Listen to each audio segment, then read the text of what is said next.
applaud the outstanding work of our Leadership Election Organizing Committee Chair, Mr. Hartley Lefton, and his LEOC group.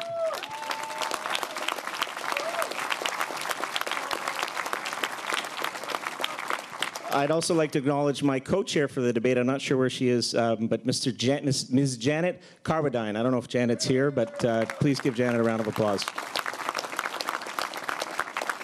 This is a group that's worked under tremendous constraints to deliver a vibrant democratic process that'll renew our party and elect our leader ahead of a critical general election. And on behalf of all of us, Hartley, Jeremy, and the rest of your team, thank you for your dedication and commitment to the party during this critical time.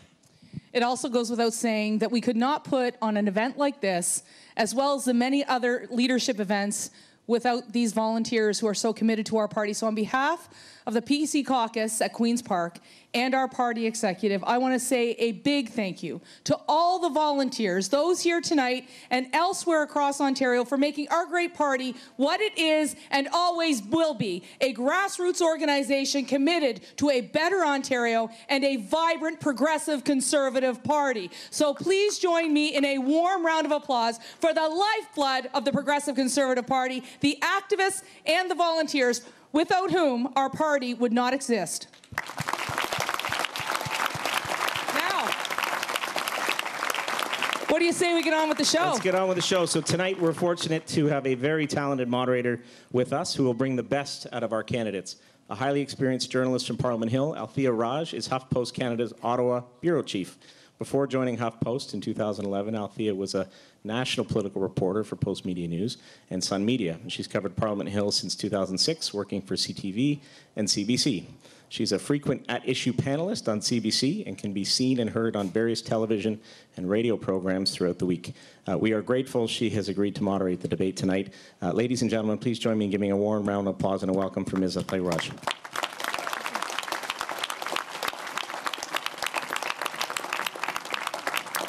Thank you, Lisa and Regan. If you're just joining us, welcome. I'm Althea Raj, the Ottawa Bureau Chief for HuffPost Canada and your moderator for this evening's debate.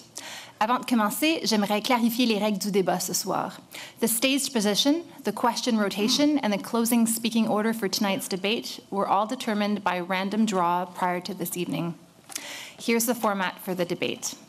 Questions will be put to candidates in order as determined by draw. The initial respondent will have up to 2 minutes to answer. This will be followed by comments from each of the other candidates for 1 minute. Then there will be up to 3 minutes of open debate. I may throw an extra question in there if one requires. The debate is scheduled to last about 90 minutes. At the end, each candidate will have up to 2 minutes to make a closing statement. Les questions seront posées aux candidats en ordre déterminé par un tirage. Les questions seront suivies par les observations finales de 2 minutes pour chaque candidat. The questions are based on the more than 1,000 submissions received through the Ontario PC website. They were chosen by myself and debate organizers. There is a timer in front of the candidates, and I will try to ensure that we keep to the allotted time. For those of you here in the audience, the party asks you to please keep your applause to a minimum, as excessive applause will cut into a candidate's time. The rules for this debate also prohibit the waving of signs and banners and the use of noisemakers and other disruptions. Enfin, si vous avez un téléphone mobile, s'il vous plaît, le mettre en mode silencieux. And finally, could you kindly turn your cell phones to silent mode? Candidates, we're ready to begin. It's been an eventful few days. I'd like to start off by asking you if, 1, you will run as a provincial candidate in June, regardless of what happens in this leadership race, and 2, if you are chosen leader on March 10th, do you plan on signing Patrick Brown's nomination papers, allowing him to run as a PC candidate with the information you now have? Ms. Elliott, we begin with you. Bonsoir, mesdames et messieurs. Merci à tous qui ont aidé à organiser le débat ici au Ottawa. Je suis très heureux d'être avec vous ce soir. And first, to answer your question about do I intend to run regardless of what happens in this leadership campaign, yes, I do intend to run. I will run in a location that has yet to be determined, but I am going to run. As to Patrick, I have said this from the beginning of this campaign, that he deserves the right to clear his name. And if he is able to clear his name before this election campaign that ends on June 7th, yes, I would allow him to run. Well, I'm definitely going to run in Etobicoke North. Our family is represented at Etobicoke. My dad represented Etobicoke. My brother represented it. I represented it. My nephew represented it. We're very loyal and grateful to the people of Etobicoke. And as for Patrick Brown, I think, you know, he has to take care of a few things, first of all. And then once I'm premier or leader, we'll sit down. But you know something, I don't know why we keep talking about Patrick Brown. I'm looking at the future of this party.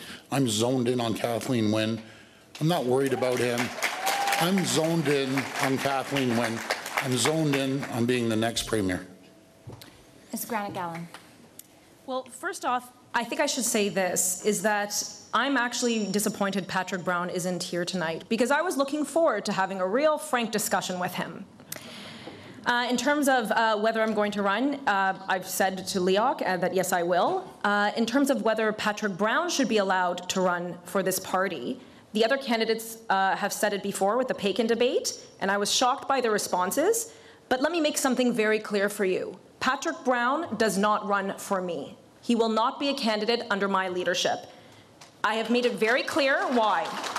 Not because of the allegations of sexual misconduct levied against him, but because of the corrupt manner in which he has run this party. And I would like these candidates here to really think long and hard about their responses and perhaps maybe revisit the responses about Patrick Brown running under them. Ms. Mulroney.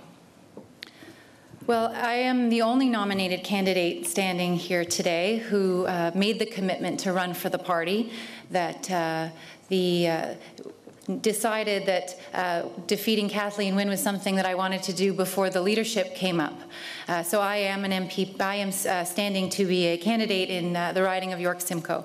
I also said last week that I called upon Patrick Brown to step aside, to take the time that he needed to clear his name and address the allegations that had come up. And I had called on my other colleagues here tonight to do the same. Saying you've cleared your name and clearing your name are different things. I'm glad that he's taken the step to do that. It's the right thing for the party. And so in terms of whether he can run for me, it depends on whether he's able to clear his name in time for the election. So how would the three of you, because Mr. Ford, you didn't answer the question, so I'm assuming you're in this bunch, how would you determine if Mr. Brown has cleared his name, given what we know so far? You all have 3 minutes to debate this. Well, first of all, you don't clear your name just because you say you clear your name. That's up to others to decide, and that would have been up to the membership to decide should Patrick have remained in this campaign. And it's up to the membership to make a determination about that for the rest of us as candidates. And the ultimate question is, who do you think is going to be able to lead this party to victory on June the 7th? I believe I'm that candidate. And as to my commitment to the party, I would remind Caroline that I have served for 9 years as an MPP. I've been successfully elected 4 times, and I have no apologies to make for that. Let me just chime in here. This is all very nice talk, but the three of you have sat idly by while this party has been run into the ground by Patrick Brown and his corruptive practices. So Caroline, these are very nice words you've just said. Where were you when you signed on to the People's Guarantee? Where was your voice when Patrick Brown was engaging corruption? We had lots of evidence there, folks. And now, in light of all the new evidence that have been levied against him in this past week, you still three stand here and say you're fine with it? I would like you to say no. You're against corruption and you will not let Patrick Brown run under you. Please make this commitment for the grassroots members of this party and for the integrity of this party. Tanya, I am the only one who asked him to step aside, and I called on the three of you to do the same. You did not. And I came out yesterday talking about the steps that we needed to take as a party to restore integrity and trust and accountability. I'm the only one here who's actually done the work to start to identify the steps that we need to do in terms of making sure that our processes are transparent and fair and that we can restore integrity in the party. Caroline, I'm the only one who has done that. 2 weeks ago, everyone keeps talking about other issues. I'm the only one talking about what we need to do. Caroline, 2 weeks ago, you said you were fine with Patrick Brown running under you if he clears his name. You were fully aware of the allegations that were levied against him then. We have even more so now. Will you commit to cleaning up our party, yes or no? Absolutely, which is what I said yesterday when I came out with the steps that I want to take to restore integrity. But let's be clear, in the last few days, a number of allegations have come up, and that is why last week I asked him to do what was right for the party and step aside, and I was the only one here who did that, and I called on the rest of you to do that, and no one else answered the call. So I have said, and I said publicly, that saying you cleared your name and doing that are not the same thing. But at the same time, he needs to be able to do that outside of the context of this leadership race, which is what he's done. He's taken the first step, and that now it's up to him to do that. And yet, even still, even if he clears his name on those allegations of sexual misconduct, for which I'm not interested in discussing here, with all the allegations of corruption, you are still okay to have him run on your team? He needs to take the steps that he needs to clear his name. What about the corruption? Okay, I'm sorry. Thank you for that. We're going to move on to another topic. The four of you have said that you plan to fight the federally imposed carbon tax and repeal Ontario's cap-and-trade system. Do you believe climate change is caused by human activity? And if you do, what specifically do you plan to do to cut greenhouse gas emissions? This question comes from David in Don Valley East, and Ms. Mulroney will begin with you. Thank you, David. The carbon tax that was part of the People's Guarantee was something that evolved as a result of the grassroots process. I have said since I started my leadership bid that I oppose the carbon tax. We don't need any new tax hikes on the hardworking people of Ontario, and I stand behind that. And as Premier, I will oppose Justin Trudeau's carbon tax.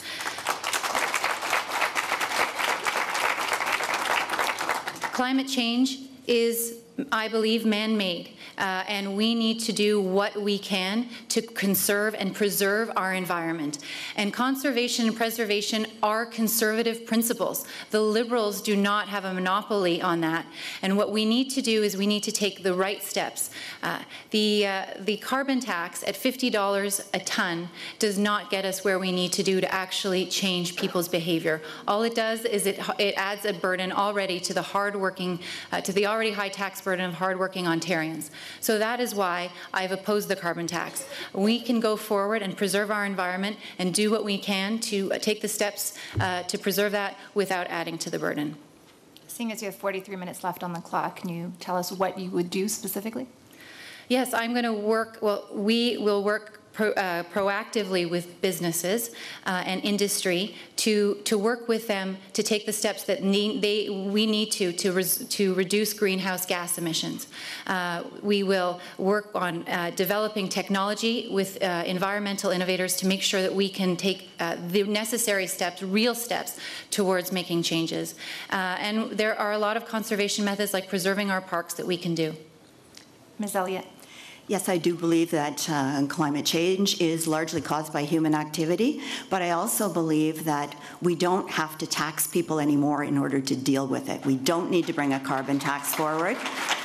People have been telling us across the province that they are barely able to get by between paying their hydro bills and trying to put food on the table. So there's lots of other things that we can do. First of all, I would say to Justin Trudeau, you don't tell us what to do here in Ontario, that we can develop our own solutions. And so I would want to join with Jason Kenney in Alberta, with Scott Moe in Saskatchewan, and with Andrew Scheer, our federal leader, to say, stop, we will decide what's best for Ontario. You don't get to tell us.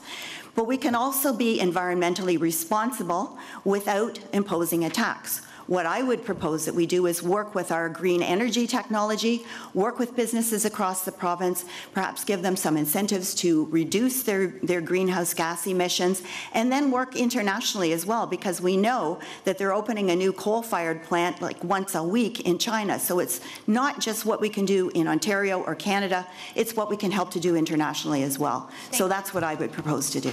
Mr. Ford. Well, I'm glad my opponents agreed with me when I first brought it out.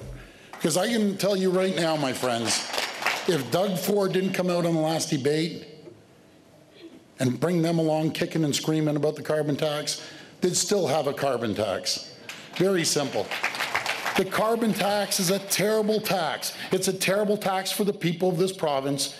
It's a job killer, absolute job killer to companies around Ontario, right across this country. We're trying to compete worldwide with our hands tied behind our back. Right now, we have a company closing called Campbell Soup down in Etobicoke. 100 years. 100 years they've been in business. And when we had a talk to the people at Campbell Soup, do you know what they said? They said, how can we compete when you have the highest hydro rates in North America, highest property taxes, highest water rates, and then you try to burden us with a carbon tax? That's unacceptable. We're looking at south of the border. Thank you, Mr. Ford. I'm sorry, you're out of time. Mrs. Granic Allen, I'll remind you the question is, do you believe climate change is man-made? And if so, what do you plan to do about it? So thank you for that reminder. I do believe climate change exists. Obviously, new measurements and new methods of research are coming across all the time that actually measure the amount of contribution that man does contribute to climate change. So that's still being measured.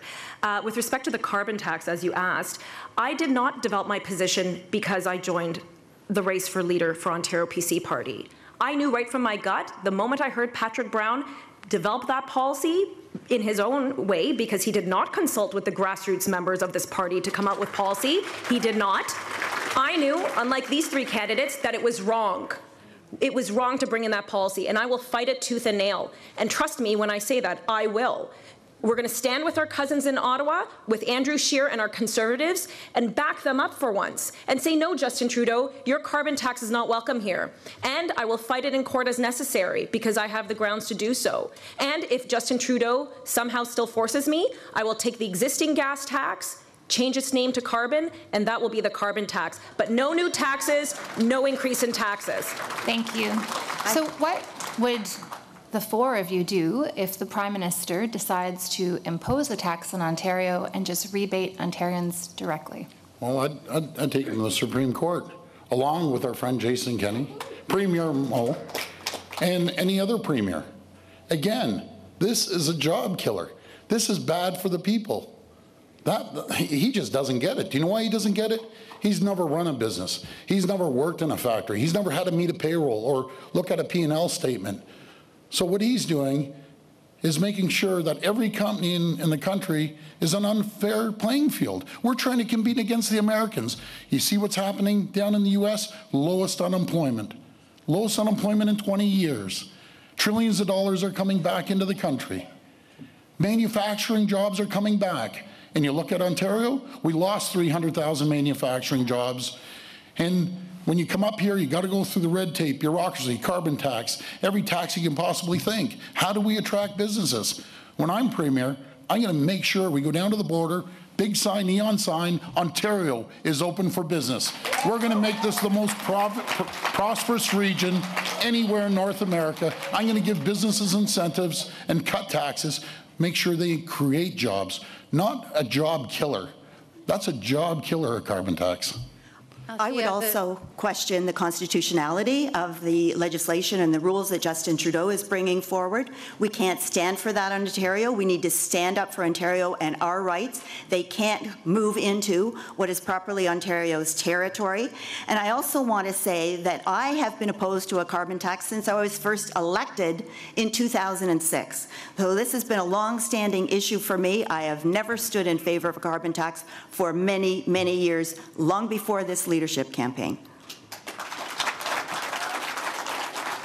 Althea, the role and the job of the Premier of Ontario is to represent the people of Ontario. And just because Justin Trudeau and the federal Liberals have decided that this is the way they want to proceed does not mean that we have to take it. And so we need to do, the Premier needs to do everything she can do to oppose that. And so that means looking at all options that are available to us, all legal options. We can occupy the field by making sure that we can prove that we can meet those standards that they're asking for. But regardless of whether we do or not, it is the job of the Premier of Ontario to make sure that we do what's right, and that means no carbon tax, no new taxes.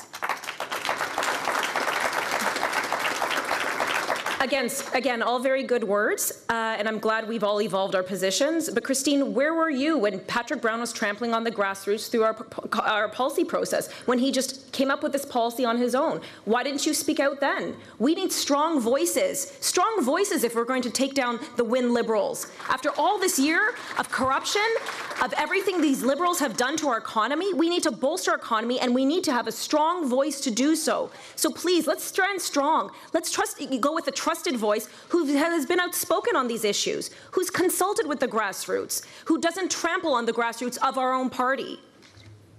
Okay. Next question, similar vein. Many party members wrote in with a version of this question, including Norma from Ottawa Orleans and a young progressive conservative named Jordan from Burlington, who worries about Ontario's massive debt and the cost of servicing that debt forecast to be more than $12 billion this year. Okay, here's the question.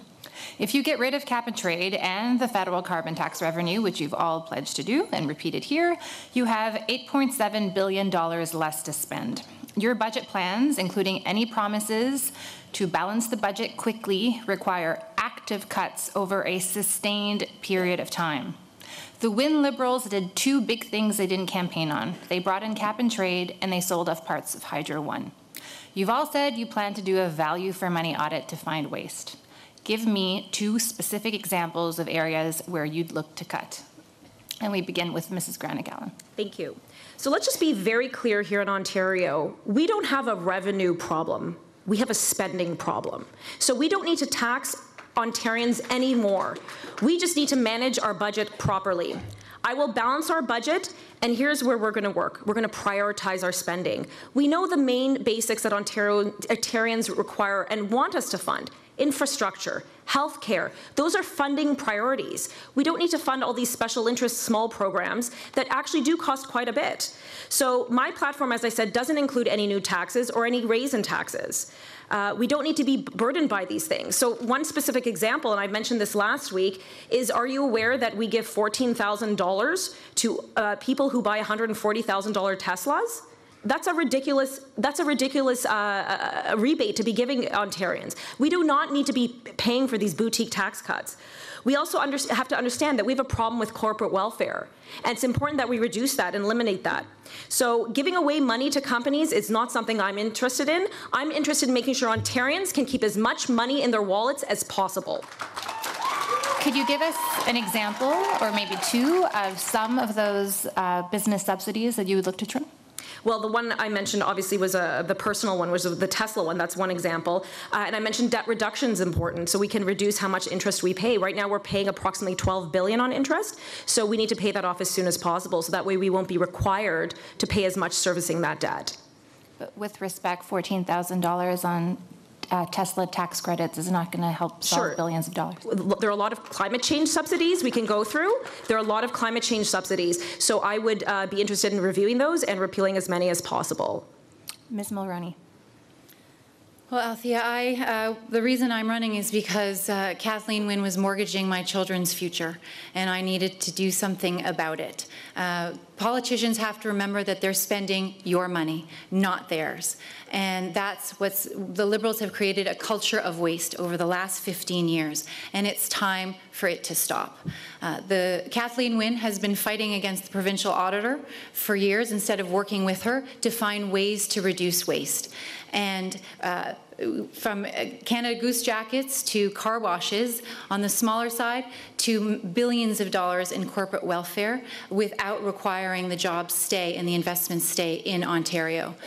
Most recently, and this is something that was just shocking, was that the government was spending millions of dollars, doubled their advertising budget, and most of the money was going to Liberal friends and insiders. So this culture of waste and spending needs to stop. We can do better, and that's why a PC government needs to come into place, because that's what Ontario taxpayers expect us to do. Ms. Elliott. One of the reasons why I entered this leadership campaign was because of the huge debt that this government is carrying and keeps adding to it with really no care about the effect it's going to have on our children and grandchildren. At $311 billion right now and growing by the day, $12 billion a year in payments. It's the third largest expenditure after healthcare and education. What it means is that our children and grandchildren are not going to have the same standard of living that we have. They're not going to be able to buy their own homes. And I think it's irresponsible to continue to accumulate debt like that. The Wynne Liberals like to say that they're fair, they're being even-handed and so on, but there's nothing even-handed about leaving that debt to our children. So I think two of the areas you asked us to point out where we would deal with cutting waste and finding savings, Green Energy Act, I would start with that. We would repeal the Green Energy Act, stop these multi-million-dollar FIT contracts for value way over the price of the power and what it's worth, and the fact that we're having to pay other jurisdictions to take power off our hands. That would be a great place to start. That could find us a lot of savings. Mr. Ford. Well, I'm the only one that's ever saved the taxpayers' money. Out of all my opponents here, I've actually done it. I was down at City Hall, the 5th largest budget in the country. We saved over $1 billion to the taxpayers on a $12 billion overall budget. I know how to go through the budget line item by line item. I was on the budget committee longer than any other councillor at the city. And I'll answer your question about how we're going to save money. Do you know that we're actually paying California for credits $469 million of your hard-earned tax dollars? $469 million were given to Quebec, but majority to California. That is done. The party's over with the taxpayers' money. We're going to start holding people accountable. We'll go line item by line item in every single ministry. We'll start driving efficiencies, finding efficiencies, and we're going to save billions of dollars. I ask my friends out there watching tonight, we have a $141 billion budget. Do you think we can find 4 cents on the dollar in the government and $141 billion? I've been across the province, and every place I've gone, they break out laughing, and they say we should be able to save more. You can talk more in the open debate part. I'm sorry. Just to make it fair for everybody else. Let me kick it off. In the last election, the PC party campaigned to cut 100,000 public sector jobs. So it's one thing to say you're going to cut waste, but if you're honest with Ontarians, how, when, where? I didn't hear the first part. In the last election, the Ontario PC party campaigned on cutting 100,000 public sector jobs. That's right. So to those people at home where you're wondering what you would cut when you do your value for money audit, what are some of these examples that you would cut? Well, you know something, I'll answer that question, because when we saved $1 billion, not one single person lost their job. Not one single person lost their job.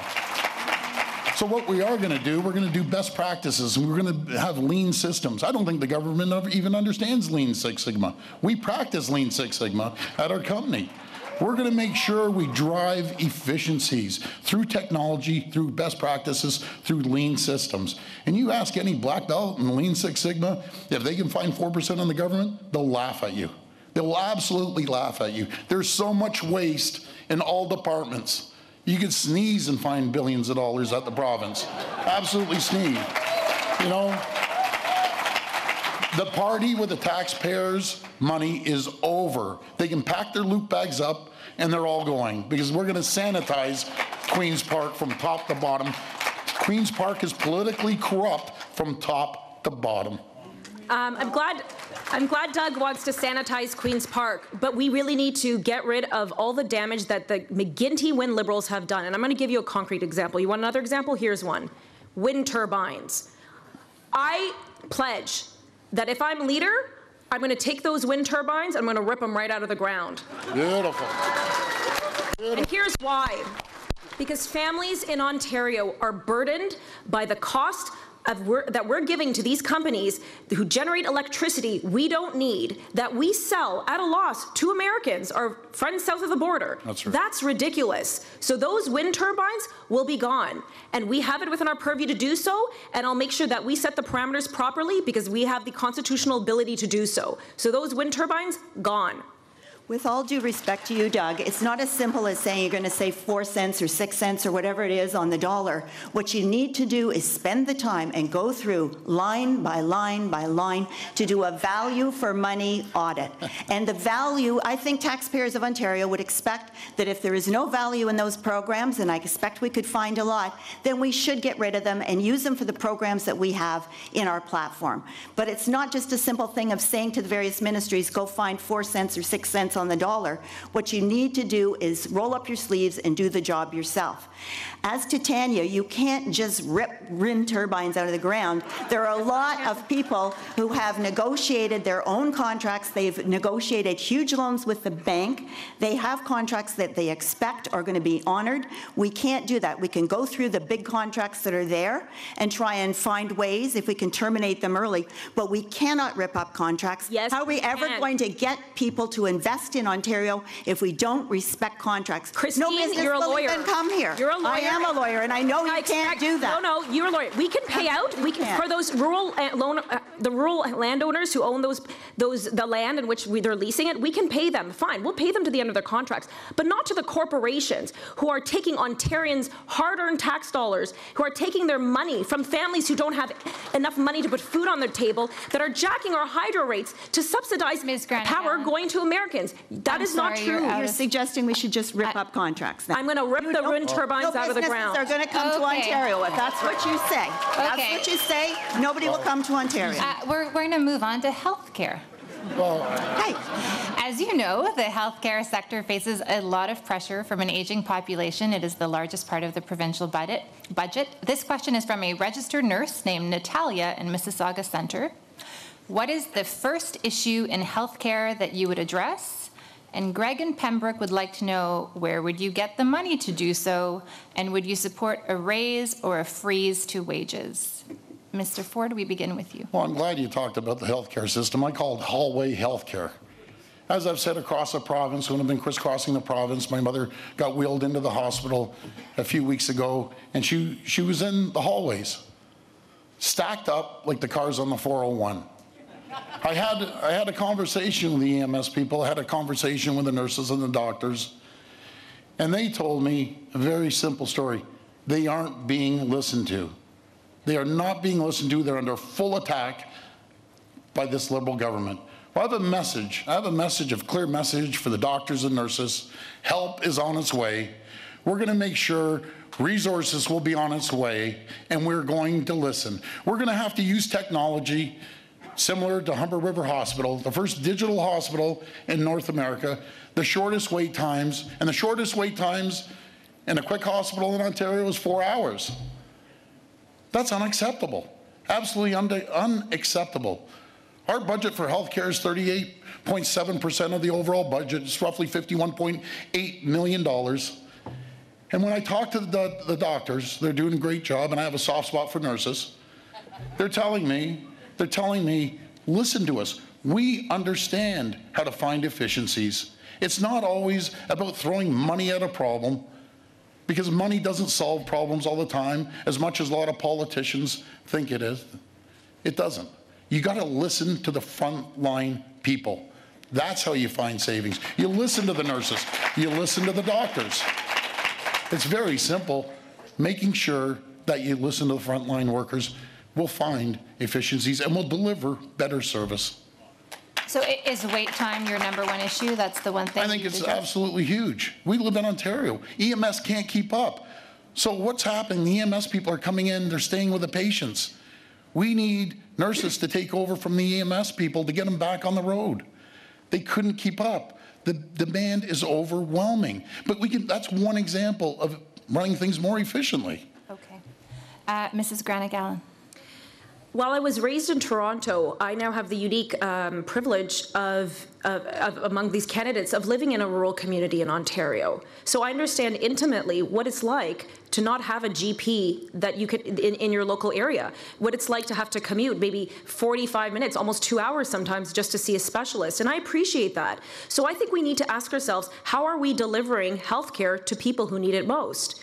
I don't believe that we should cut healthcare funding.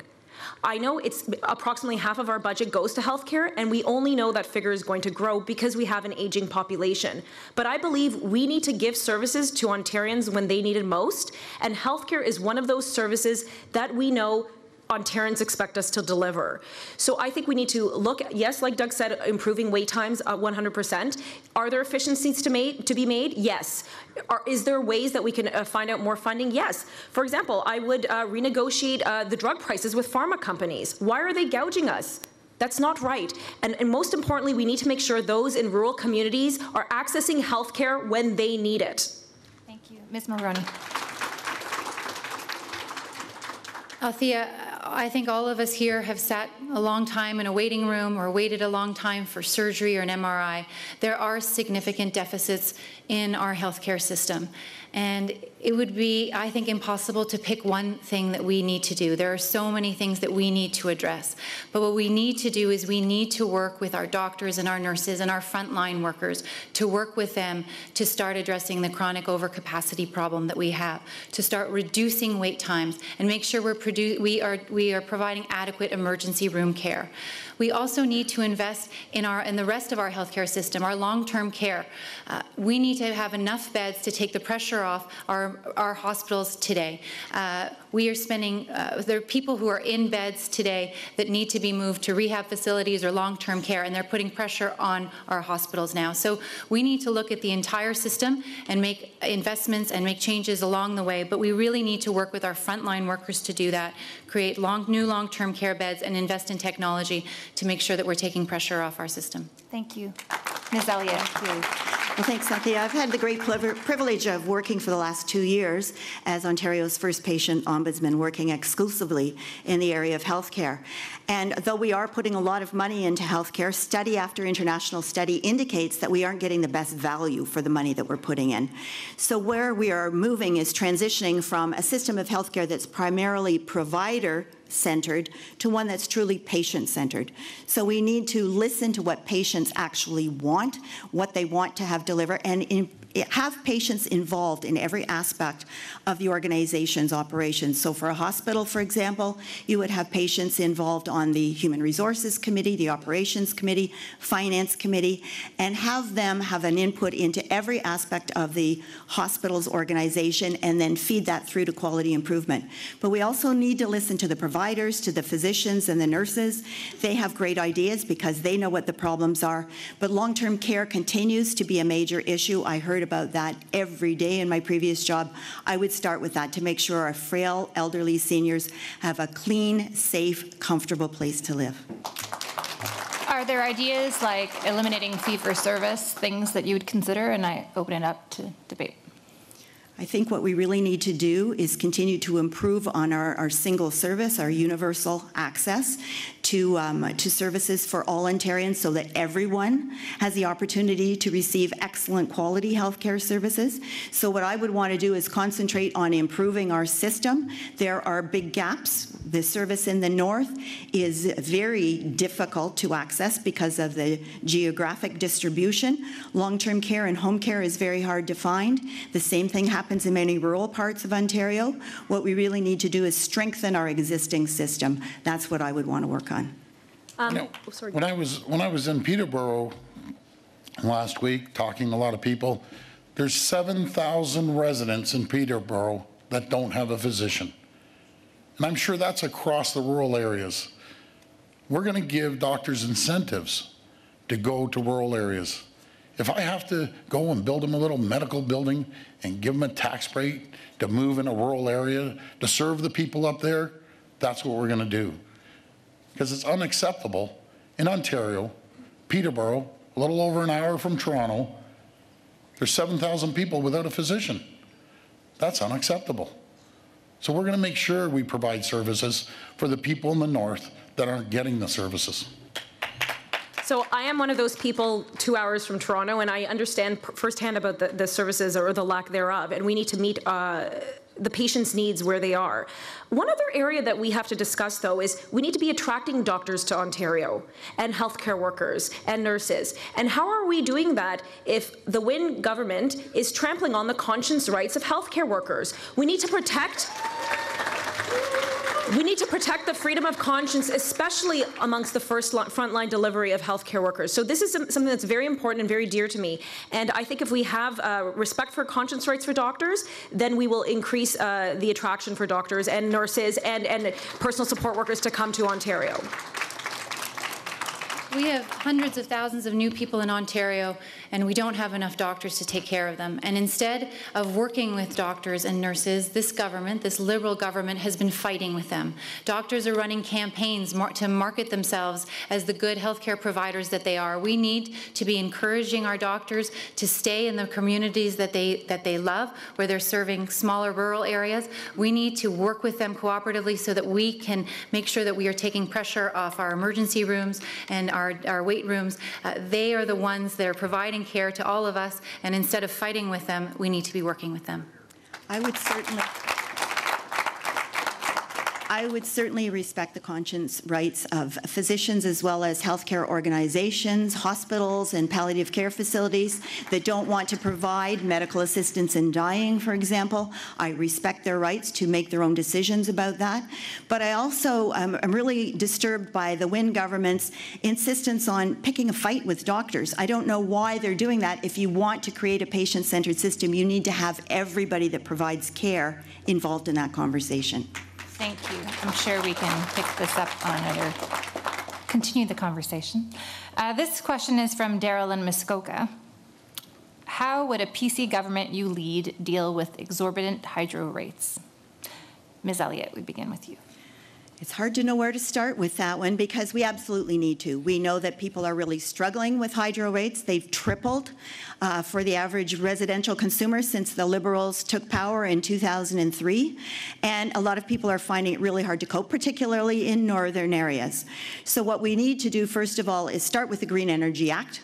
We would repeal that. We would give local municipalities the power to decide whether they want to have wind turbines in their areas or not.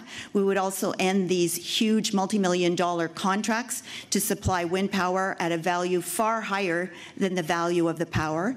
We need to take a look at the executive's compensation. The chief executive at OPG is making over $4 million a year, while the counterpart in Quebec is about $500,000. There's something wrong with that equation, and that needs to change.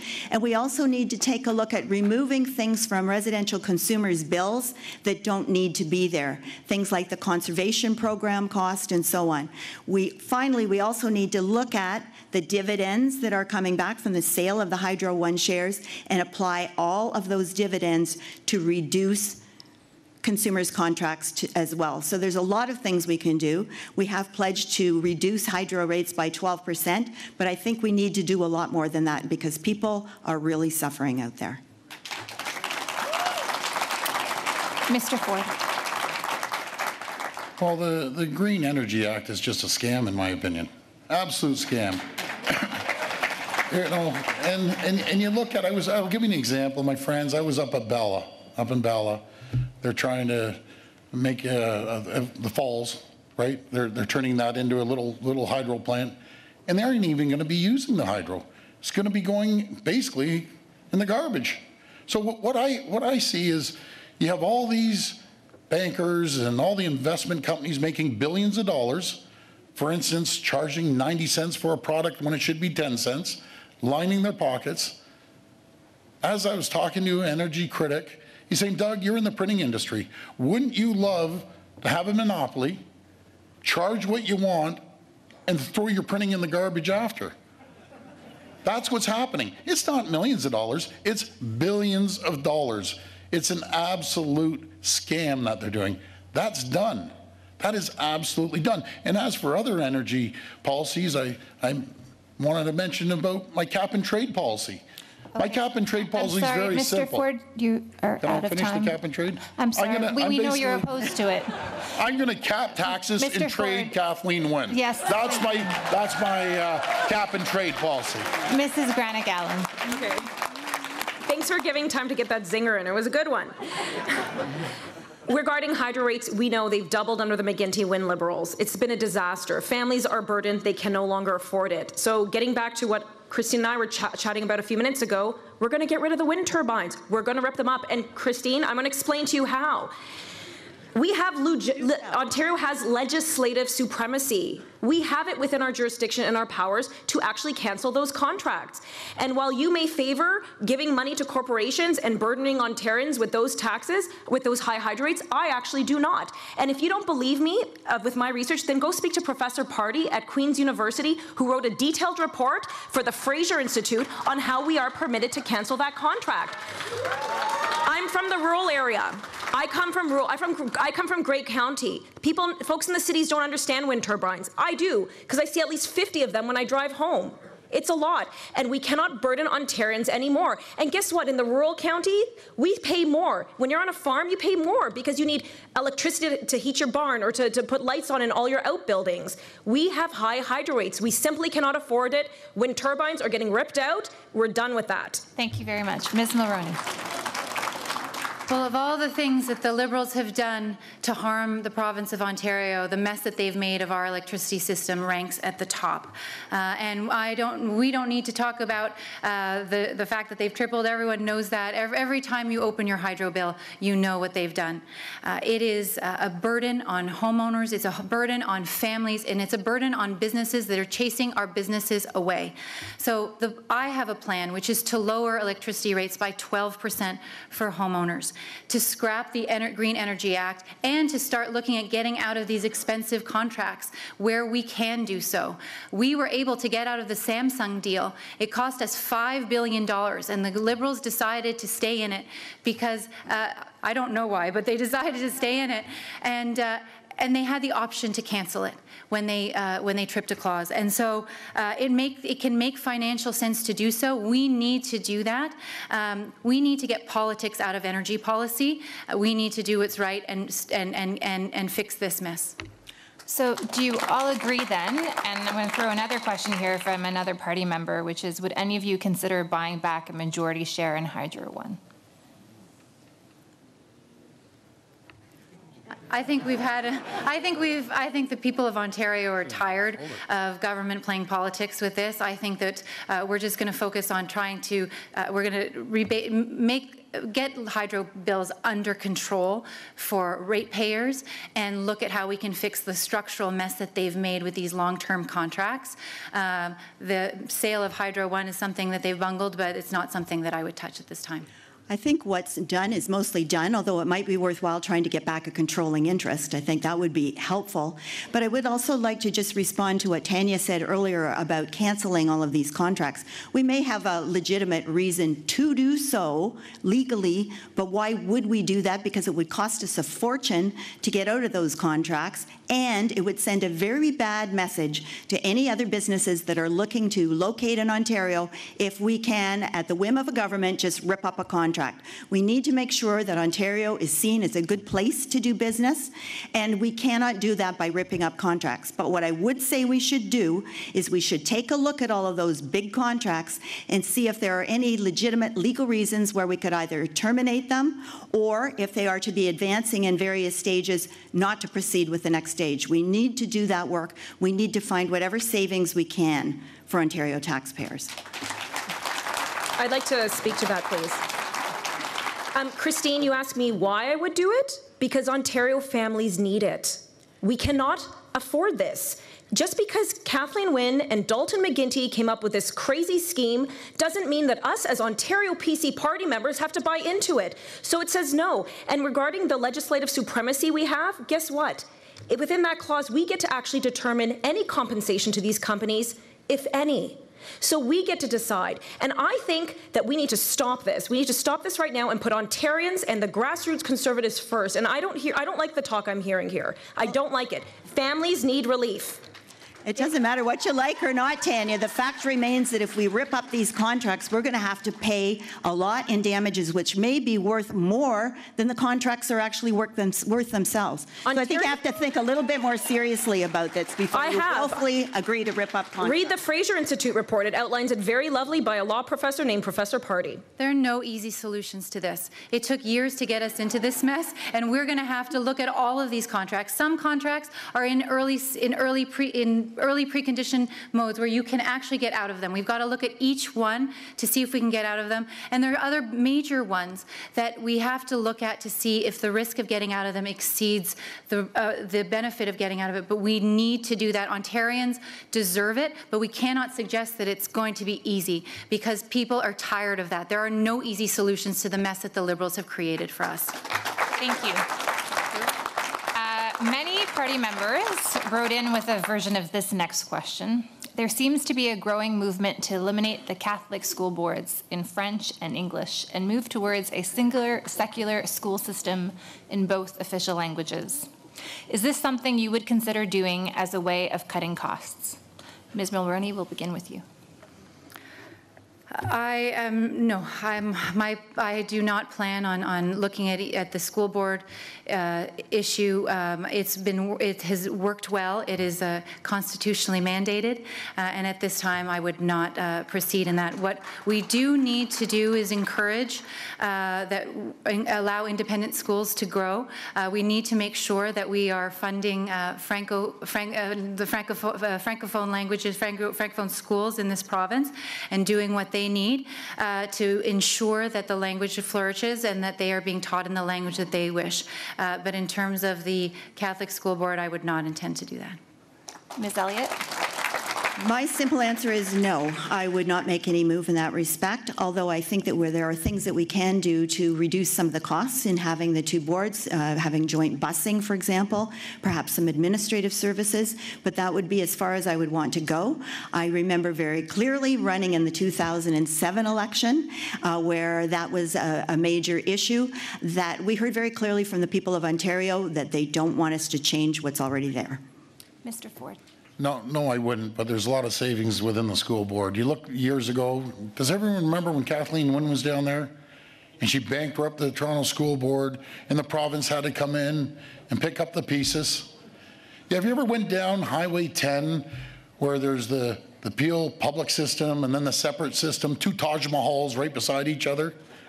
Why can't they have one Taj Mahal instead of two Taj Mahals?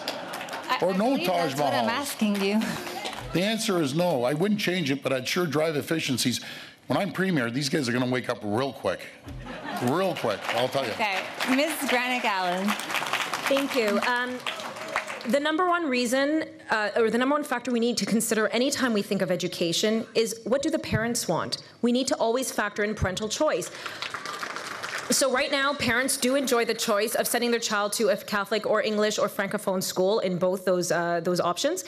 And by all means, and as long as parents, we need to think about how can we expand parental choice in education? How can we offer more options to parents so that their child's needs are being met? And I can tell you how one way where we did not offer options to parents is with the sexual education. There, I said it. And Patrick Brown also trampled on parental rights by not offering choice to parents in sexual education. And I know some of my fellow candidates have evolved the position. So I'd like to ask you right now, Christine. I know you said you were looking to review perhaps the Kathleen Wynne sex ed. Would you be open to giving parental rights parents notification in advance of those lessons so that they have the option to withdraw their children? Would you be committing to that? We've entered the open debate, so feel all free right, to debate. Then I'll get right into it. I think I've said my position has been the same for several years, which is that parents were not consulted by the Kathleen Wynne government before they brought in these sex education guidelines. I want to open up the guidelines, speak to parents across the province to understand what their concerns are and make changes where changes are necessary based on the parents' rights. Parents know what their children should learn and when, and mostly what I've heard about so far is the age appropriateness of some of the things that children are learning. Perhaps they're learning certain things in grades 2 or 3 that they maybe shouldn't learn until high school. The other thing that I've heard from a lot of people is that their guidelines, it's not a set curriculum, and that individual teachers are interpreting the guidelines and teaching things according to their view of the world. It should not be that. It should be the parents instructing them as to what children should learn and when. We need to make the changes, and we need to listen to parents. Thank you very much. Thank you. And regarding that, just one follow-up. So regarding the when, parents can't know when unless they get advance notification for those lessons. So would you or anybody else on the stage, would you commit to giving advance notice of when these contentious materials will be discussed so that parents can exercise that choice that you so eloquently spoke of? Well, if I could just finish the answer then, yes, of course I would. People used to be able to do that. If they can't now, absolutely they should know when these things are being taught, and they should have the right for their child not to be in that class if they don't want them to. Thank you. I applaud Christine. Thank you very much. Thank you. You know, Christine, we've known each other for a long time. And as I've been traveling around, people want to know which Christine they're going to get. Are they going to get the Christine that was for sex ed? Or are they going to get the Christine that's against sex ed? Are they going to get the Christine that was maybe for the carbon tax? Or are they going to get the Christine that's maybe against the carbon tax? Or are they going to get the Christine that wants to replace Kathleen Wynne? Or are we going to get the Christine that took a $220,000 job, a political appointment, from Kathleen Wynne? Which one is it? Well, I've been very clear, Tanya, that I would not reopen the sex ed curriculum. Turns out my children learned more about sex from the TVO debate than they have in school. Then clearly you haven't read the curriculum. But I will be clear that although we may not agree on every issue, you will know where I stand. And I understand that you've been disappointed and feel betrayed by other leaders in the party, and also leadership contenders who have changed their views. You will always know where I stand on these issues. I would, so if I may, I'd like to respond to Doug's comments on a couple of points. First of all, Doug, I have always had the same position on sex education. I said the same thing in 2015. I absolutely did. Don't make up stories, Doug. Come on. I'm not making up stories. You can check my record. My record says that I had the same view in 2015 as I have now. On the issue of carbon tax, I've been against carbon tax, as I said earlier, since I was elected in 2006. On the issue of my job as patient ombudsman, I want everybody here to know that I was chosen for this job out of an independent panel of people not associated with the government, and I was given that job over several hundred people. I am very proud to have served as patient ombudsman, and I don't have anything to apologize to you for. Did you not get a call? Did you not get a call from the Minister of Health? Did you not get a call from Minister of Health regarding your job? The decision for me to become the patient ombudsman was made by an independent panel of people. You may have heard some of them have responded on Twitter and other mechanisms. I was chosen by an independent group who recommended several candidates to the minister. The minister called me to tell me what the panel had chosen, not the minister. Okay. Just to be clear. Insider. Thank you very much. Insider. I think not, Doug. Ontario's economy has generally posted impressive job growth numbers, except for last month. The vast majority of jobs, though, are being created in Toronto and in the GTA. This question comes from Jack in Nipissing. What would you do to encourage job growth in areas outside the GTA, especially youth employment opportunities, to prevent the hollowing out of rural areas and smaller communities? Mrs. Granic, we begin with you. Thank you very much. Obviously, Ontario is and hopefully will continue to be the economic engine of this country, and I'm very proud of that. And despite all the attacks Kathleen Wynne and the McGuinty Liberals have thrown at our economy, it is still somewhat robust. We need to stop throwing things at our economy. We need to stop we need to stop hampering our economy by throwing things at it, by trying to slow it down with high hydro rates. That's why I said we're going to take the windmills down, because we need to bring those rates down so that we can say we're open for business in Ontario, that businesses can come back. When they see the high hydro rates or the cost of doing business in Ontario, they get scared. When we bring jobs back, that will encourage more investment in this province. And most importantly, though, you know, I'm not into making policy on the fly. I'm into consulting with the grassroots members of our party, which for some reason the last 3 years is a novel idea. So we need to bring back local democracy and ask people in the rural communities. I'm not going to say here, and I know what Sudbury needs or what Eastern Ontario needs. We're going to consult with the local members of provincial parliament, consult with the local municipalities, and ask them, how can we best invest in your community so that we bring jobs back? We're going to listen to the grassroots. I'll tell you what we won't do, though, and this is a pivot. What we won't do is we're not going to be handpicking and bullying candidates out of running in nomination races to be our candidates. We're going to get authentic candidates. Because as Ontario PC Party members, we believe in open, public, fair, and democratic nominations. So let me talk about this. We're going to reopen the nominations that have been contentious. I'm saying that right now. We cannot stand here, and a lot of them have been in the rural areas where we need honest input for what those local areas do need. So we're going to open that up. We're going to open up those nominations, and I hope that my colleagues here on the stage will encourage to do so as well.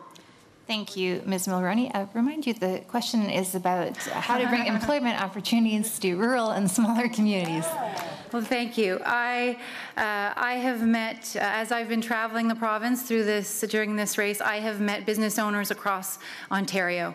And most recently, I was in Northern Ontario. And I can tell you that all they want is to be listened to. Each region is distinct and has their own challenges. But the people who live there love their communities and want to continue to live there and work there. What we need to do is make sure that we have a leader who understands how to work with businesses.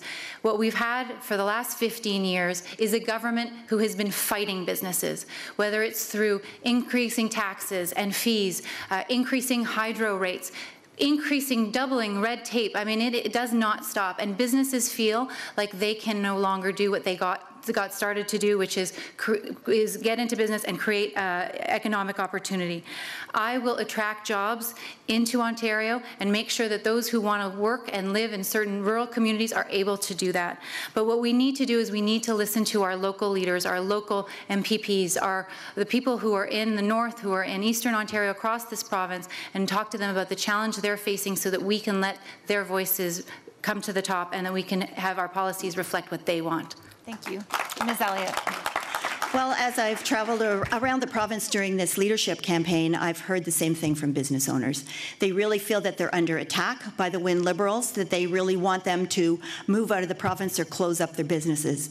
And in the north particularly, there's almost a sense of despair. They're worried about keeping the jobs that they already have. There's a concern about keeping Bombardier there, for example, and opening up the Ring of Fire. That is something that I heard repeatedly by people in the north. It's a huge proposition, a $60 billion project, bringing 5,500 jobs to both Northern Ontario and Southern Ontario.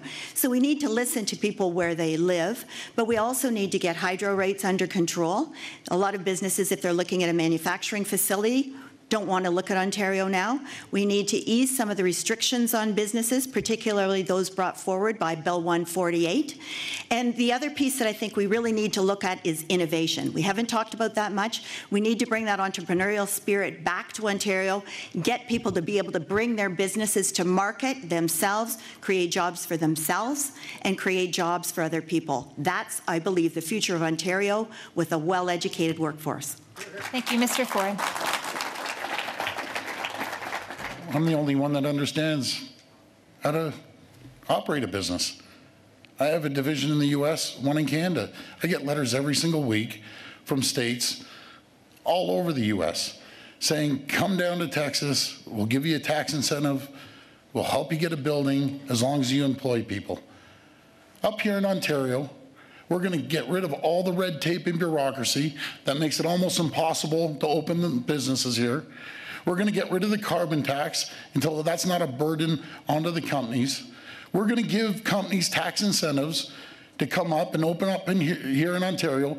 And don't mistake tax incentives from corporate welfare. I am dead against corporate welfare, absolutely dead against it. But we have to make sure we have an environment to create businesses. I always say the government doesn't create businesses, they create the environment to create businesses.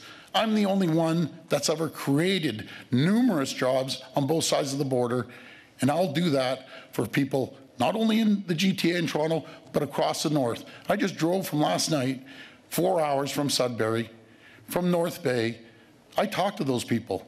I'm not going to mess around like the Liberal government. We're going to start getting those roads built. We're going to put infrastructure in until we can get a hold of all the natural resources. It's worth billions of dollars. We're going to create thousands of jobs. I will make this province the most prosperous province in the entire country, the most prosperous region in North America. Okay, thank you, Mr. Ford. Thank you. I'm going to open it up to debate, but for the dozens of people who emailed about questions about the Ring of Fire or concerns about having their children move to Toronto to get a job, are there specific things that you would like to say to them? I would like to say that I would like young people to be able to stay in Ontario. I've heard from so many parents that are saying their children can't find jobs here.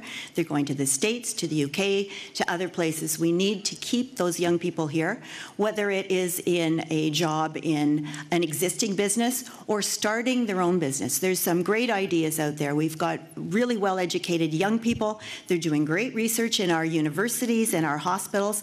I actually believe that healthcare can stop being just a user of tax dollars and become a job creator, because there is great research being done here on the brain, for example. It's known the world over. We have places like Holland Bloorview that are creating really innovative devices for children that can't speak to be able to communicate. What they don't have is the seed money to get things started. And that's the piece that we need to get right so they can start their businesses here. They don't have to go elsewhere. They can have a good living here and they can provide a good living for other people.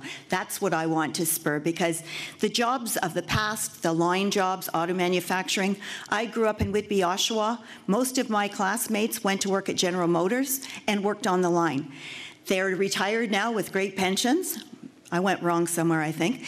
But the point is that those jobs don't exist anymore, not in the quantities that they used to. So we need to really adjust our thinking on the kind of jobs that we want young people to get into in Ontario. There's lots of jobs in innovation. There's lots of jobs in skilled labor. We don't have skilled trades here in Ontario. That's going to be a big problem for us going forward. So we really need to concentrate on those areas so people can graduate from colleges and universities with something besides a big student debt, that they'll have a job. We need to focus on, we need to have a complete shift in the way our government interacts with business. This government has been working steadfast against business since it's been in power. People who are entrepreneurial and innovative feel like they cannot do what they want to do here. But what we need to do is we need to work as well with young people. So we need to understand what they need to, what they want. We've got, the economy is changing. It's hard to keep pace. We need to work with young people and tech companies to understand what the economy is going to look like in 10 years, in 20 years, and make sure that we are training students today for the jobs of the future.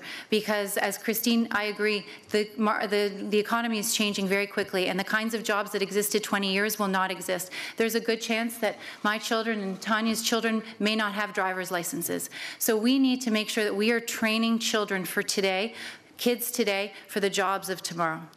Can I just chime in here really quickly? So we have a farm. We have a farm in Grey County, and for those who don't know, it costs a lot more to live up in the rural areas. You drive a lot.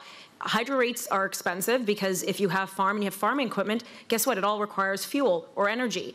So, you know, to put diesel in my tractor, that costs more. And so when we have high hydro rates and when we encourage stupidity like the cap and trade or the carbon tax, which of course everybody was supportive except for me when Patrick Brown trampled on the grassroots and brought it in, that hinders job growth in the rural communities. I get it. I live there. I understand that. So when we bring down those hydro rates and bring down costs of energy, then people can actually have that choice. Can I stay in my rural community or do I have to go to Toronto? Thank you. On a whole other topic. This next question is from Caitlin in Ottawa, Vanier.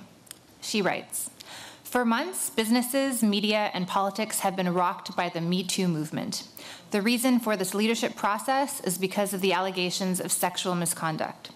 I would like to know what each of the 4 candidates will do to address the pervasive and persistent challenge of sexism and harassment in politics and within the Ontario PC Party. As leader, how will you work to ensure that this culture has no place in politics and no place in this party? Mr. Ford? Well, it's totally, you know, something that's totally unacceptable. I have 4 girls, my wife. It's totally unacceptable. But it's not just women, it's men too. It's on both sides. It's not just women. We have to start respecting our colleagues. No one should use their power, to pressure anyone into anything. That is unacceptable. Done. It will be done. So what would you plan to do about it as leader? Make sure you hold people accountable. If it happens, they're gone. It's very simple. It's gone. You got to start respecting each other. You can't use a position of power to force yourself on someone either way, if you're a male or a female. It's unacceptable. Are there rules of conduct or certain practices that you'd put in place? There's rules of conduct right now. They have to follow them. That's what they need to do. You got to start respecting each other. It's about respect. There's rules, there's laws in place. You got to start respecting each other. That's what it comes down to, and not abusing your power. It's very simple. You have more time on the clock, so I'm just going to keep asking you questions. Sorry? The Australian Prime Minister, for example, has banned his MPs from dating their staff. Is that something that you would look at? Suspend your staff? Dating their staff? No, I don't think that's appropriate. You have a staff member, are you talking about Queen's Park? You're dating someone within Queen's Park, like in your own office? Are you serious? No, I said the Australian Prime Minister has banned his MPs from dating their staff. Is that something you'd look at? That's a no-brainer. You can't be dating someone in your office. If they want to date someone in Queen's Park as a whole and there's 2,000 people, that's understandable. But dating someone, your own staff? Whatever. Okay, we move on to Ms. Granic. Alan, what would you do to ensure that culture has no place in politics and in this party? Well, I would keep power and corruption in check. As a woman who's been actively engaged in politics for 20 years, I understand this issue very well, and I have a lot of friends who do also. I agree with Doug. We should make sure that all the laws and all the harassment laws are strictly enforced. But, you bring up, that people should leave if they've had allegations levied at them, and then we talk about due process for Patrick Brown. I'm going to ask you, where's the due process for the candidates of nominations who were bullied out of running under Patrick Brown and his corrupt teams? Where is the due process? You're all fine with Patrick Brown running for you. I'm not going to have Patrick Brown run for me. Read my lips. He's not running for me. So I would like to know, are you going to open up the nominations which are questionable, where candidates like Joe Neal in Durham, he was a regional councillor and he put his name forward to run, and he was basically bullied out of running because Patrick Brown spread a falsehood about him that he was a Liberal Party donor. So my question to you is, when Joe Neal was going to put those allegations and go to court to have an injunction made, Patrick Brown said, even if the judge sides with you, Mr. Neal, I'm still not going to sign your nomination papers because I'm going to pick Lindsay and it's not going to be you. So then after that was done, Granic, Allen, I'm sorry. Sorry, it's Ms. Mulroney's turn now. One last sentence. You can use the open debate Sure, to ask all the questions you want. We'll go back to it. Well, the content of your original question is very serious, and it has affected thousands, hundreds of thousands, millions of women across different industries, not just in politics, but in business and in the entertainment industry. And when I started my career in the business world, I saw it, and it affected my colleagues. It affected women that I worked for. The allegations that we have seen come forward, the speed at which, the number of which doesn't surprise me. It upsets me, but it doesn't surprise me. I think that women need, and men as well, who are victims of sexual assault or harassment, feel like they can come forward, and it takes a lot of courage to do that, especially in the context of a work environment. So they need to know that they can come forward, and across our industries, we need to have policies in place that support that protect them, and that manage this power differential where people take advantage of people who have less power than they do, and prey on them. Now, I did propose yesterday a sexual harassment policy for the PC party. We need to strengthen this policy in the party, and when I'm leader and when I'm premier, we will also strengthen it at Queen's Park. But it needs to happen across the board. Ms. Elliott. We cannot tolerate any sexual misconduct or harassment in the workplace or anywhere else. And women have gone through this for many, many years. Women are now speaking up. But particularly when someone holds a position as a boss to someone, there's no way that that continue. I do agree with Doug. Would not happen under me either. But I think that we need to remember that we are already working on that in our policy. We already have a caucus member who is tasked with developing a workplace policy on sexual harassment and misconduct. That is going to be in place very soon, but I will certainly want to review it should I become leader and make sure that it is adhered to. Because you can have lots of rules. We have a constitution that has not been adhered to recently either. So you have to have the rules and you have to make sure that people follow them too. The Federal Conservative Party here has recently added a question regarding their candidate vetting in which they ask if an individual has ever been accused of inappropriate sexual behavior. Should that be enough to disqualify a candidate? And I open it up to debate. Well, can I just speak to this? I think what's important to consider when we're looking at work environments and sexual harassment policies is what kind of culture and what kind of climate do we have in that workplace. And I'm telling you right now, the culture that I've seen come out of the Ontario PC offices within Queen's Park has been a toxic culture. It's one where people routinely have abused their power and position. And not just, and again, I'm not going to address the sexual allegations levied against Patrick Brown, but I'm talking about the way he has bullied, and him and his team and the executive have abused their powers, that he has given him powers that he simply does not have, that are not in the Constitution, and the way that he has run these nomination meetings in such a corrupt manner. We have to address the corruption in our party, because if you want to deal with sexual harassment, then you got to tackle the climate. And that climate of doing what I want, how I want, when I want, it was a pervasive mentality in Queen's Park with Patrick Brown and his team, and we have to address that. And just to be clear, I was not the first to speak about it. Sorry, let me just add one more thing. I was not the first to speak about corruption in the party. Senator Marjorie Le Breton, she spoke about the corruption that happened here in Ottawa, West Nepean. Heroes like Jim Carahalios, who led the charge, and in return, what happened? He felt the wrath of Patrick Brown. So we have good people like Senator Le Breton and Jim Carahalios who've spoken out about this toxic culture of corruption. And where has that left them? Are we going to address this big elephant in the room tonight? Open debate. Feel free to jump in. The collective voices that have come forward as a result of what's happened at Queen's Park and what's happened in the entertainment industry and what's been happening in business and industries across Canada for years has now prompted businesses, companies to finally take a look at their policies. Not every policy is going to be the right one to address the problems in the culture in each company, but it is important that we start finally respecting the fact that this has happened and that it is having a deep effect on women and on other victims of sexual harassment, and it needs to change. But just because someone has been accused doesn't mean, I think, that it should go in, but we need to take all these allegations very seriously. And I respect the concept of due process. I really do. And I appreciate that you all want due process for Patrick. Where is the due process for these candidates of nominations? Will you stand with me and open those nominations and say, yes, Tanya, we will have integrity in our open nomination process, and we will restore integrity, and we will allow due process for those candidates who are bullied out of running or who've had things levied against them that are simply not true. We must stand with Senator Le Breton and Jim Carahalios. I understand that this issue is very, very important to you, but the question is about Me Too. I understand it's important to all of you, but the issue is about Me Too and what has happened, that women have finally come forward after years of keeping what's happened to them quiet. They have finally had the strength and the courage to do that, and it's finally transforming business culture across this province and across this country, and political culture as well, and that is important.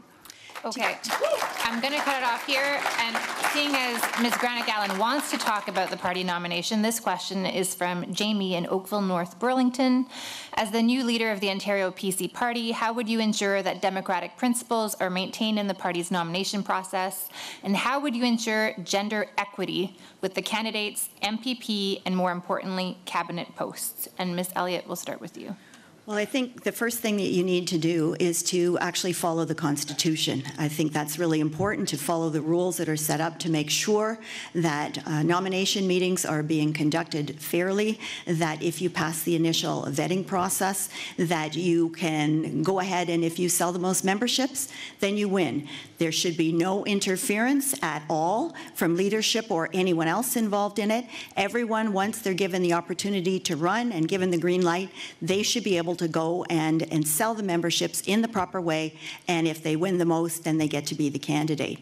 But I think that there's a lot more that we need to do to make sure. You asked about gender balance. I really believe that it's going to be the best person that should run for it. We shouldn't have quotas of women running. Yeah. I think it should be the best person, and it should be a fair and equal contest. And I think the fact that there are 3 women on this stage indicate that we get that in the Ontario Progressive Conservative Party, and that I think that the best person should win, and the person that sells the most memberships will be the winner. Mr. Ford. Well, we've seen in the province a lot of problems in these nominations, and we still have 20-some-odd nominations to go. And when I'm leader, I'm going to make sure they're transparent, people are held accountable, and there's going to be integrity here. I was at a nomination, Scarborough Centre. Believe it or not, the lights went out. The lights went out, and the lights came on 5 minutes later, and people running around with ballots in their hand. I was at nominations that I heard that there was ballot stuffing. There was more ballots than there was votes. I guess when they were doing it, they weren't keeping track properly. But there was more ballots. That's unacceptable. There's one thing that I won't allow to happen. We're going to vet our candidates prior to them handing over money. What just burned me up when I've been going around the province and I've heard person after person after person, Doug, I worked my back off. I sold 2,000 members. I went to the party and gave them $20,000, and they said the day before, and one person said an hour before, you can't run. That is wrong. Absolutely wrong. And that's not going to happen under my watch. Mrs. Granic. So that's great, but it has happened under all our watch. What have we done? What have you done, Doug? Are we okay? So this is great. No, this is a good starting point. So are we actually now? Will you commit to me with me here on the stage? Will you open up all those nominations? Any nomination that there was discretions, absolutely. So you're going to open them up? No, any nominations that there was discretions, that there was more ballots, lights going off, anything along those lines. That's it. They're going to be reopened up. Great. Thank you. Anybody else want to chime in? Ms. Mulroney, and then we'll open debate. Well, I am disturbed to hear, Doug, that you attended nominations and saw ballot stuffing and didn't do anything about it. No. Hold on, Caroline. Hold on. But I'll just finish. Something, Caroline. No, I'm just following what you said. Mr. Ford, you'll have open debate in a second. Please let her finish. I am the only one on this. I mean, I'm the only one who, as part of this leadership campaign, has actually put out a plan on what we will do to restore the trust and integrity of this party. And it does include a newer and stronger vetting process for candidates, for party executive members, and for staff. And we need to make sure that our nomination procedure is as fair and open, as transparent as possible. That is key to making sure that people believe that we are the strongest party that we can be. I have confidence that the executive is doing what it can now. But when I take over the party on March 10th, I will, as I said yesterday, I have a new plan that I will implement to make sure that the party and the processes are as fair and transparent as possible. Well, let me respond here for a minute. I'm going to start off with saying, after that, I called the leader, called the president of the party, called everyone there, told them it was unacceptable, have some integrity, have some accountability, it's unacceptable. And Caroline, I find it pretty rich for you to say this. A person that got parachuted into your area, no competition, no nomination, none whatsoever for you to say that. Matter of fact, maybe we should reopen your nomination and get more competitors in there. I can tell you I worked very hard for my nomination. I look forward to finding out what kind of work you do when you actually get nominated in your riding. Did you have a private... Because Caroline, I think it's a bit rich because a month ago you wanted to be mayor of Toronto. Why don't you tell the people the private conversation you had with the party to get that position? That's unacceptable. That is unacceptable. Doug, There are no private conversations. Doug, you have not even put your, I look forward to finding out where you run and when you do, but all I know is a month ago you wanted to be mayor of the city of Toronto, and when you found out this job was available, you decided that this is what you wanted to do. This party needs a leader who is actually committed to fixing what's wrong with Ontario, and I'm the only person on this stage who made the commitment last year to run as a candidate. We have so much to do, and what we need is we need a leader who is committed to this. That is what my priority is. Yours was running for mayor of Toronto. And speaking, can I speak? And speaking of a month ago, Caroline, up until a month ago, you were Patrick Brown's star candidate. That's right. That's right. And you were happy to be his star candidate. And you sat and you said nothing while all that corruption was going on, while candidates were being bullied, while members were being stripped of their membership. So what are you going to do? Are you going to open up the nominations, or are you going to sit again quietly and say nothing as the grassroots of this party have been neglected? Will you open up the nominations? I think what we... I have been a very proud member of this party, working very hard to do what we need to do, which is defeat Kathleen Wynne. That is what I have been doing, along with all the other nominated candidates and caucus members. It has been a hard road, and we are doing what we need to do. I have been the one who put her name forward to be a candidate to do what we need to do with this party. Caroline, when there was no, I did not put my name forward because I would not have been permitted to run under Patrick Brown. That's because right. I'm against That's the right, sex ed Tanya. curriculum. That's right. It's you nailed true. that one. 100%. So are you really going to sit here and lecture me on what you've done? Here's what I've done in the last 2 years. Here's what many of us have done in the last 2 years. We've said stop the corruption. We've spoken out, and we've championed and said grassroots need to get on board, and we need to take back this PC party from the corrupt Patrick Brown and the executive that have run it into the ground. So you want to talk about having a voice? That's a voice. I've been very clear, very consistent. So no, I was happy not to be a star candidate under Patrick Brown. Ms. Granic, thank you. May I just have 1 second to say something here? I've been a proud progressive conservative member for over 25 years, and I'm the only one on this stage that's already served as an MPP for 9 years. And I think it's really important that we remember why we're all here. We all have to come together when this is all over, because the star target here is Kathleen Wynne, not each other. Okay. We have 4 minutes left on the clock, so we're going to go along a little bit. I would like you now all to take a deep breath and say something nice about someone else on the stage, and then we will move to close-in comments. Ms. Granic, we'll start with you.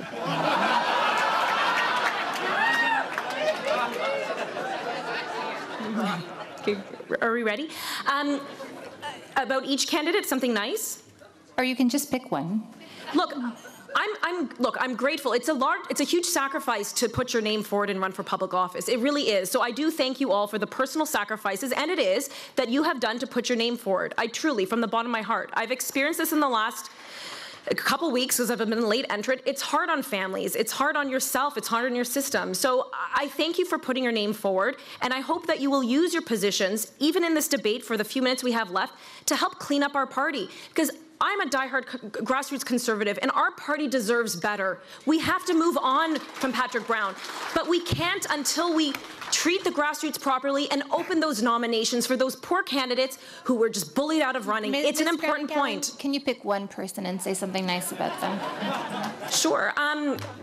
Sure, Christine, I'm happy of your evolved position on the sex ed. And Doug, you too, I'm happy about that very much, because I think that, no, I really am, because this is an issue. I'm the head of a parental rights stakeholder group, so I really respect that you have come this far, and I'm grateful for that. And thank you for giving parents the advance notice, because that's very important. Thank you. Ms. Mulroney, please pick someone on the stage and say something nice about them.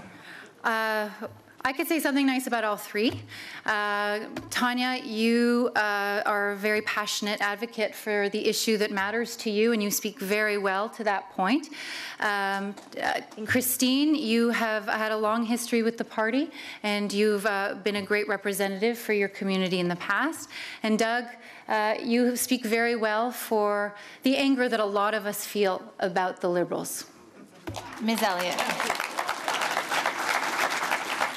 Well, I also respect all of the candidates on this stage. I know that it takes a lot. It takes people away from their family life and from their business requirements, so I really respect everybody's doing that. To Tanya, I would say I really admire your spirit. You are very passionate about your issues. You are representing grassroots people with real concerns, and you do it very well. Caroline, I respect your getting involved in this, your knowledge, your experience in business and in volunteer causes. Volunteer causes are really important to me too, and I thank you for all the work that you're doing. And Doug, we've known each other for a really long time. I respect your power and your business experience as well, and you're doing the hard work traveling around Ontario, so thank you for that. Mr. Ford. Do I have an hour to say all these wonderful things? I've said over and over again, every speech I've went across the province, I have the utmost respect for my opponents here. And I'll start with Tanya. Tanya, you set a new bar here. You know, everyone the first debate, when you came out, you know, everyone after was kind of going after you. That was unfair. You have courage. You have a backbone to stand up with your beliefs. You aren't one of these wishy-washy politicians that flip side to side, which I just can't stand, these wishy-washy politicians. So thank you for standing up, and you will play an important role in our government. Thank you. Caroline, boy, it takes a lot of, you know, a lot of backbones, nerve to get up, because all three of us come from a family with a well-known name. And that takes a lot of courage. You have 4 children, so you know that it's tough. You have 4 children. You're trying to be the mom. You're trying to help out, but you're also sacrificing your whole life. You know how hard that is? I couldn't do that. I couldn't have the responsibility there and then also do what you're doing. You're going to have an amazing future in this party. Amazing future. Christine, as I've said, we've known each other for years. The charitable work you've done up in Whitby with children, with autism, with other disabilities, yourself and Jim is unbelievable what they've given back to the community. So again, I thank you for your service. Amazing charitable work. Okay, thank you very much, all 4 of you. And we now begin closing statements. You have up to 2 minutes to make a closing statement. And Mr. Ford, the draw made you first. Okay. My friends, Ontario is in bad shape. It's in a financial mess right now. And once this was the economic engine of Canada, Ontario was.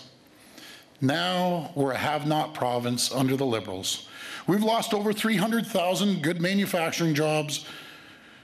We've had the slowest growth of any province in the country for the past decade. We actually hold a world record. Do you know what the world record is? Is debt.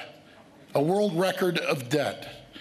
And the U.S. has recently taken away our competitive edge by lowering the corporate rates from 36 down to 21%. The only thing that has grown in this province is the government. Right now, we have a chance to change that. But it's going to take more than just replacing Kathleen Wynne. It's going to take electing someone who will stand up for the taxpayers and stand up to the elites, the ones that tell us they know better. And there's a lot of elites out there. Any of the candidates here can defeat Kathleen Wynne and the Liberals. The people of this province are desperate for change. The Liberals' time is up. However, we will win nothing. We will win absolutely nothing if we simply replace Kathleen Wynne Liberals with another elitist surrounded by a team of insiders. We're just replacing the Liberals with the Liberals. Someone afraid to stand up to the special interest, afraid to stand up to the media. We win nothing if we replace one Liberal government with another Liberal government. I'm the only one who will stand up to the party elites, the political insiders, the government bureaucrats I'm the only one who will have the courage to do what is necessary to get this province back on track. Mr. Ford, thank you very much. I'm sorry, I've already let you run. Are you for real? Yes. I'm sorry. Mrs. Granic Allen, 2 minutes. Thank you. When I entered this race, our party was still in shock at Patrick Brown's exit and the allegations against him. And 3 weeks later, it seems that as much as some things have changed, the more things seem to stay the same. I'm sorry that Patrick wasn't here with us tonight. It truly would have been justice for Patrick Brown for him to face some tough questions on this stage tonight. On behalf of party members, I would have held him into account for his political crimes as leader, his broken promises to Ontarians, to the parents on the sex ed issue, his broken promises to the taxpayers on the carbon tax issue, the corruption of the party and the party constitution in many, many nominations, his abuse of power and purging and suing Jim Carahalios, who exposed Brown's corrupt governance, a total waste of party donor money, the investigation into his financial dealings by the Integrity Commissioner, and of course the ongoing criminal investigation in Hamilton West. But Vic Fideli was right. It's time to move on from Patrick Brown. But moving on from Patrick Brown means that as a party, we need to move on without him. Make no mistake, coming out of this leadership, we must have a strong and united PC party, united in common cause to end the 15-year nightmare that has been the McGuinty-Wynne Liberal regime. A regime distinguished by its political corruption and its anti-family agenda.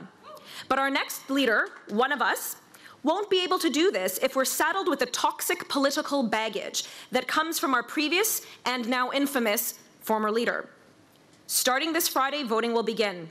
Let's vote to move on from Patrick Brown. And I'm the candidate who will do just that. I promised to move on from Patrick Brown from the beginning, for the taxpayers and the parents of children in Ontario. Let's move on from Patrick Brown and let's defeat Kathleen Wynne in the next election. Please vote for me, Tanya Granic Allen, as your #1 choice, and let's move on. Thank you. Ms. Mulroney.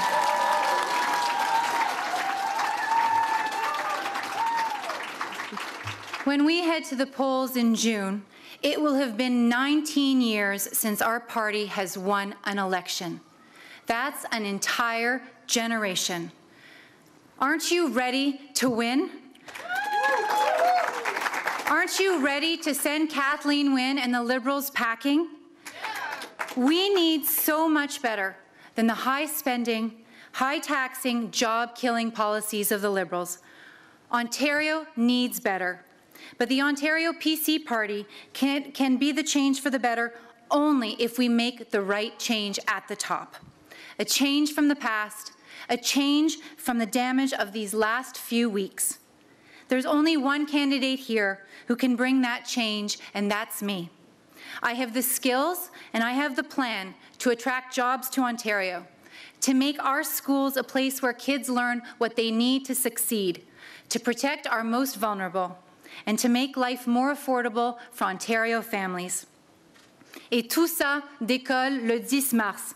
And all of this will start up on March the 10th with a new innovative leader will be the leader of our party. We are all united to improve in Ontario. For a new generation to take the reins, to do what past generations could not, then I ask for your support. It's time to win. Together, we can finally fire Kathleen Wynne.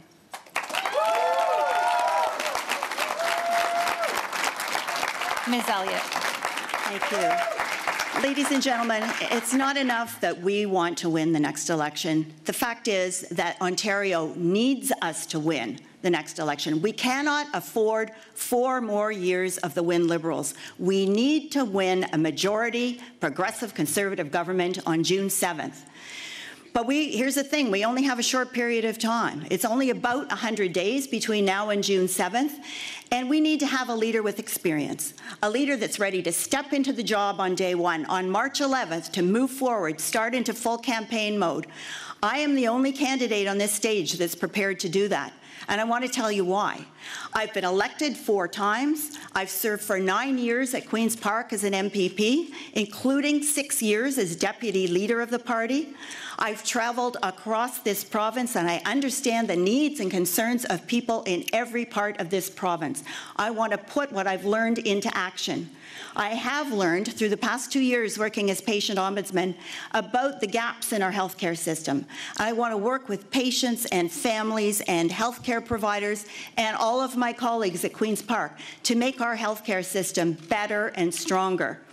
But I've also had the opportunity to work as a bank auditor in a time before I entered politics. I understand reading complex financial statements, and I want to go line by line by line through 15 years of Liberal government waste and mismanagement. I want to be the auditor that goes in and cleans up Kathleen Wynne's mess. And it's not enough just to say that you're going to do that. I have taken Kathleen Wynne on at Queen's Park many, many times, and I can tell you I look forward to doing it again because we need a leader that can go head-to-head and toe-to-toe with her. Please join us because I know that together we can win that majority progressive conservative government on June 7th. Thank you.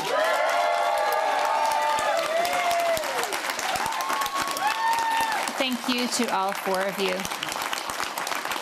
Well, that concludes our debate. I want to say thank you to those who took the time to submit questions on the party's website, and a big thank you to our candidates for your participation tonight. Mesdames et messieurs, s'il vous plaît, remerciez. Ladies and gentlemen, thank you to the candidates. Your appreciations for the candidate.